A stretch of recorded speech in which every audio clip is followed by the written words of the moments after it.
ሰላም ጤና ይስጥልኝ ውድና የተከበራችሁ በያላችሁበት ሰላማችሁ ይብዛ። ለዛሬ መጋቢት 30 ምሽት የተሰሙትን ዜናዎች ወደ እናንተ ይዘንላችሁ እንቀርባለን። ይህ ኢትዮ ኒውስ ላይ ነው። እስከ ፍጻሜው ከኛ ጋር ቆዩ። ጠቅላይ ሚኒስትር ዶክተር አብይ አህመድ ጀነራል ታደሰ ወረደን የትግራይ ክልል ጊዜያዊ አስተዳደር ፕሬዝዳንት አድርገው ሾሙ። ጠቅላይ ሚኒስትሩ በይፋዊ ማህበራዊ ትስስር ገጻቸው እንዳሉት የአቶ ጌታቸው የስልጣን ዘመን በህጉ መሰረት ሲያበቃ በይፋና በሰላማዊ መንገድ በአዲስ ባህል የስልጣን ሽግግሩን ቅብብሎቹን ለማካሄድ የተዘጋጀ ፕሮግራም አከናውነናል ብለዋል።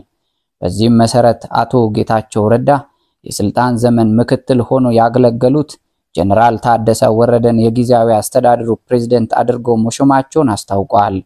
ባለፉት 2 ዓመታት የአቶ ጌታቸው ምክትል ሆኖ ያገለገሉት ጀነራል ታደሰ ወረደ ባለፉት 2 ዓመታት የነበሩ ድካሞችንና ጥንካሬዎችን በግልጽ የሚገነዘቡ ሰው ናቸው ሲሉም ገልጸዋል።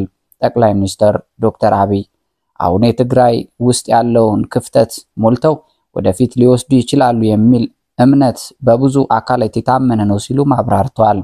የትግራይ ህዝብም የጠማውን ሰላምና ልማት እንደ ሌሎች ወንድሞቹ ወጥቶ የመግባት መሻት ስናሳካ የኢትዮጵያ ለአፍሪካ እጅግ ጠቃሚ የሆነውን ሰርቶ ለማለፍ ታሪክ የሰጣቸውን እድል እንደሚጠቀሙበት ተስፋ አደርጋለሁ ብለዋል።